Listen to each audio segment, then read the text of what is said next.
Olá, estamos iniciando aqui mais um programa de língua portuguesa na UNEC TV e é um prazer ter a sua companhia conosco aí assistindo a este programa. Tenho certeza que é uma oportunidade que nós temos de conversar com o nosso telespectador e, naturalmente, apresentar alguma coisa importante no processo de ensino-aprendizagem. Portanto, sejam muito bem-vindos. Estamos aqui recebendo a professora Marlise, que trouxe alguma dúvida, aquela fala também que é normal aí pelo povo. Então, queremos ouvir a professora, o que você trouxe para nós hoje, professor? Olá, professor. Olá, você que está nos assistindo. Professor, hoje a frase ela é muito comum. Não é nem uma frase, é uma palavra. A gente ouve pelo menos uma vez por dia, e dependendo do tipo de pessoa que convive, a gente ouve o dia inteiro. A gente ouve assim, algumas pessoas falam ruim, outras pessoas falam ruim. E então, qual é a maneira correta? Professora, realmente é uma palavra que ela é ouvida, ela é falada por muitas pessoas de uma forma errada. Quer dizer, quando você fala, isso é coisa, as pessoas falam coisa ruim, ou outros falam coisa ruim. Olha, quem fala que isto é ruim, na verdade está muito ruim mesmo, porque é ruim, a pronúncia correta é ruim.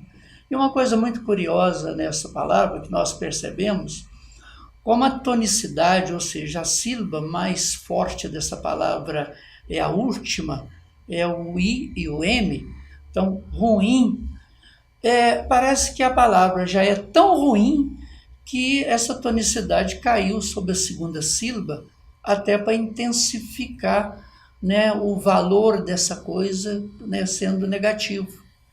Portanto, para você não errar, fale sempre ruim, como se tivesse um grande acento, tem um acento tônico, não tem um acento gráfico, mas aí nesse I. Portanto, isso é coisa ruim de se fazer. Portanto, assim, nós temos certeza que você não vai errar mais. Professor, então aquela frase da televisão, é ruim, hein? Significa que a coisa está muito ruim mesmo, porque a pessoa está falando errado e algumas pessoas saem repetindo e falando errado, né? De verdade, Marisa, a televisão, com um grande canal de comunicação, até faz essa judiação, que não poderia nem lançar uma coisa dessa, que facilita ainda mais para as pessoas entenderem que, de verdade, a coisa é ruim, e não ruim, que é o certo. Então, vamos esquecer dessa frase lá da televisão e dizer que é ruim mesmo. Tá? É ruim mesmo, né? E agora, professor, vamos à nossa placa que foi selecionada, as pessoas enviaram para a gente, e vamos ver o que nós temos para hoje. Marisa, de verdade, a placa para hoje é muito interessante, viu? Veja, eu vou ler do jeito que ela está. Tapioca fazida na hora. Quem não pediu, pida. Então, vamos corrigir aí a sua placa, meu amigo. Tapioca, você deve retirar aquele acento que você colocou no O. Não tem esse acento. É bom você lembrar quando uma letra está sozinha ou acompanhada de S, as únicas que levam acento é a letra I e a letra U.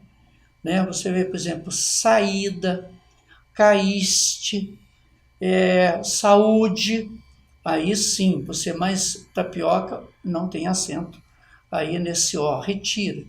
Aí você colocou também fazida, veja, é feita, portanto, você deve colocar tapioca feita na hora. Aí você vai colocar uma pontuação, nós sugerimos que você coloque aí um ponto de exclamação, para ficar assim, olha, tapioca feita na hora, você não pode perder, como a pessoa não pudesse perder, está feita aqui na hora, aí você coloca um ponto de exclamação. E nessa última frase que você colocou, quem não pediu, peça, ou pida, né, que você colocou, eu sugeriria você tirar o quem e para você comunicar melhor com o seu freguês, você fala assim, olha, é como se você estivesse apontando o dedo para ele. Fala assim, olha, se você ainda não pediu, vírgula, peça.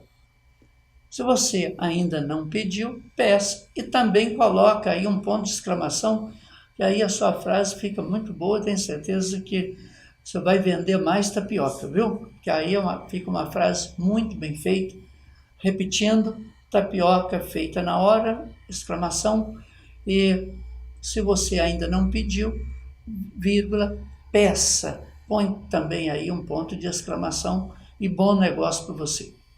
Muito obrigada, professor. Eu quero aproveitar e convidar você que está aí nos assistindo para enviar sua dúvida com alguma palavra ou então alguma placa com desvio linguístico para o e-mail letrascoordenaçãounec@hotmail.com e vai ser muito bom poder analisar aqui, né, professor? Nós te agradecemos aí, né, pelo que você trouxe hoje, foi muito importante. E a você, telespectador, nós te aguardamos, não sai daí. Nosso segundo bloco, vamos receber aqui o professor Munir Ailsagli, que vai falar um pouco para nós sobre a língua portuguesa e de uma maneira muito especial sobre a gramática. Eu aguardo vocês daqui a pouquinho.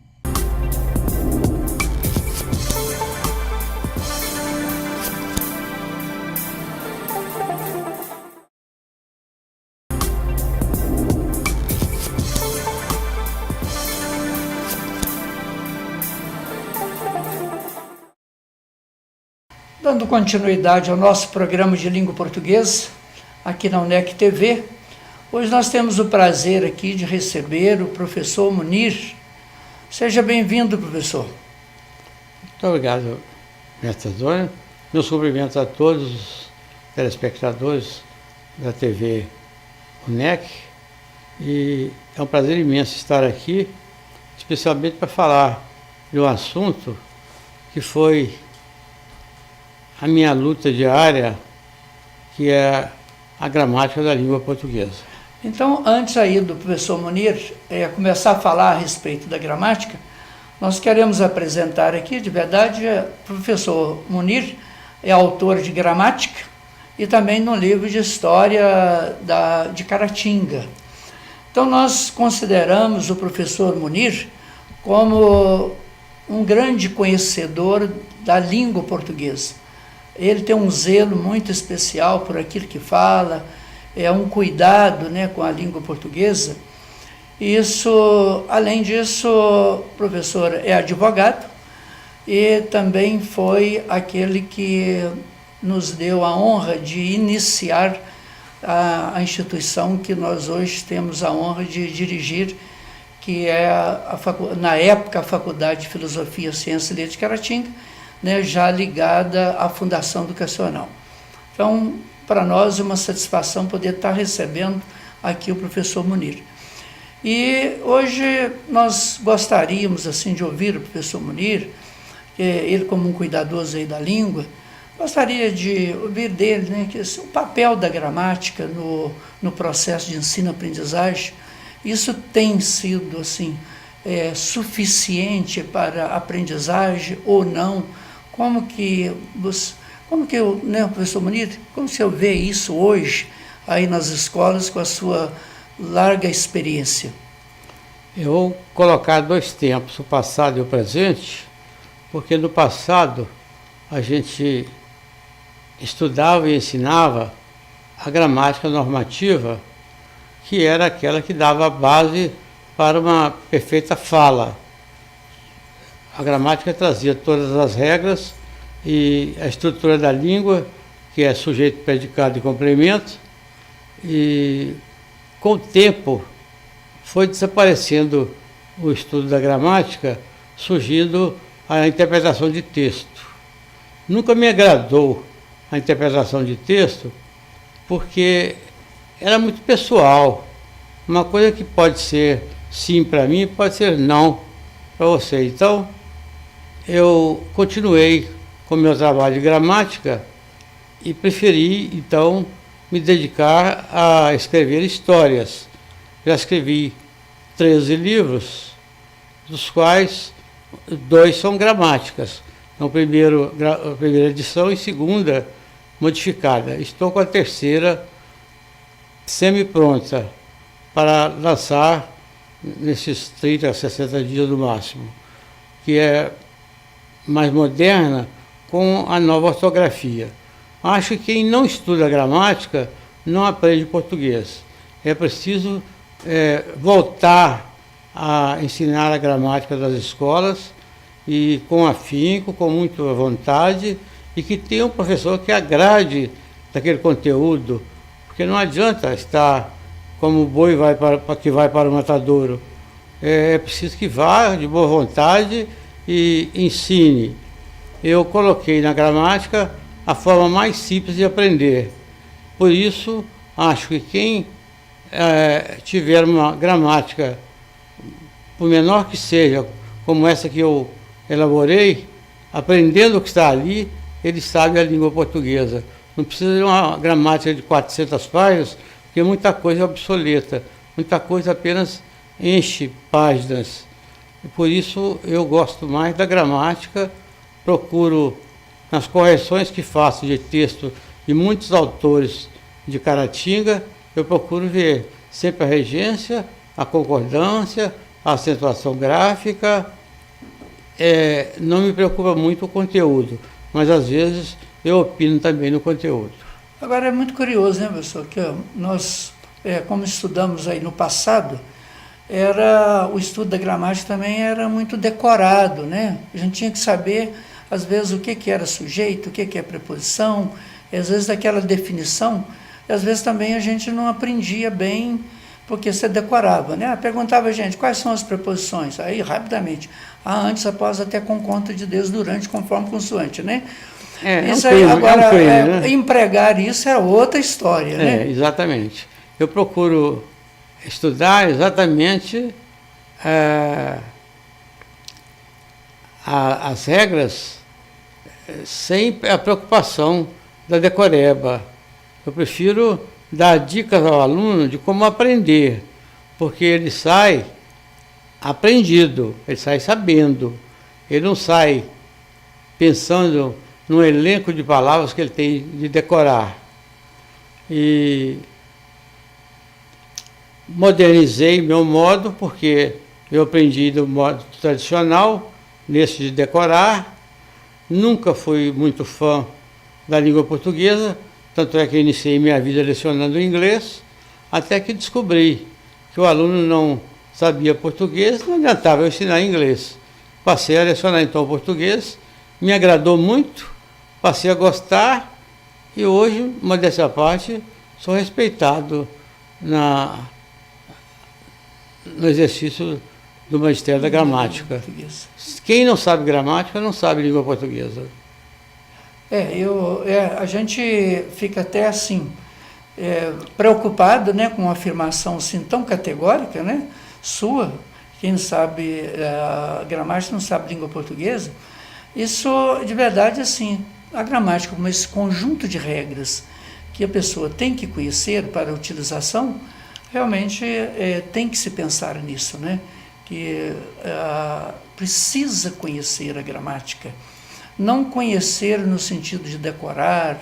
Quer dizer, eu preciso saber que sujeito é um termo sobre o qual se afirma alguma coisa, se diz alguma coisa, mas eu preciso saber encontrar o sujeito lá na frase, na verdade. Onde ele está, porque aí eu vou poder fazer a concordância. Né? Esse o seu ponto de vista? Exato, porque nem sempre o sujeito está no princípio da frase.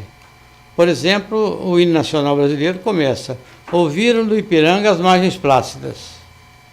Aí o sujeito pensa: ouviram? Quem é que ouviu? Não sei quem ouviu, mas se ele interpretar direitinho o texto, ele vai ver que foram as margens plácidas do Ipiranga que ouviram. O sujeito está invertido na frase. Então, as margens plácidas do Ipiranga é que são o sujeito dessa frase. E ele é todo assim, por quê? Porque tinha que respeitar a métrica, tinha que respeitar a concordância, não, a versificação. Versificação. Exato. Uhum. Não, mas você está fazendo lembrar de um fato curioso. Quando a gente às vezes queria fazer uma maldade com o aluno, a gente sempre colocava o sujeito depois do verbo. Normalmente ele não encontrava o sujeito, né? Ele achava sempre que era um objeto, né? Exato. Era objeto. Só você, né, colocar depois complicava a vida do aluno. Ele fica parecendo objeto, objeto direto ou indireto, né? Uhum. Então eu me preocupei muito com isso. Quando eu vou, por exemplo, ouvir um texto bíblico durante o meu horário religioso, eu vejo a pessoa lendo o texto e fala, por exemplo, gratuito. Eu fico horrorizado, dá vontade de levantar e ir lá corrigir na hora. A palavra certa é gratuito, não tem gratuito.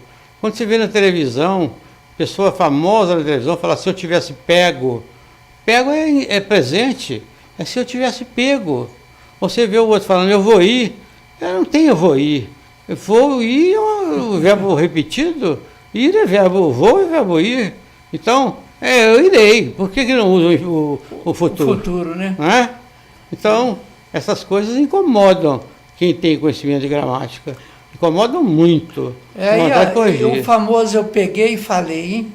Pegou o quê? Não pegou nada, né? Mas falou, jeito. Né? Então é um problema hoje da... O aluno às vezes pergunta, quando vai assinar um documento, pode ser rúbrica?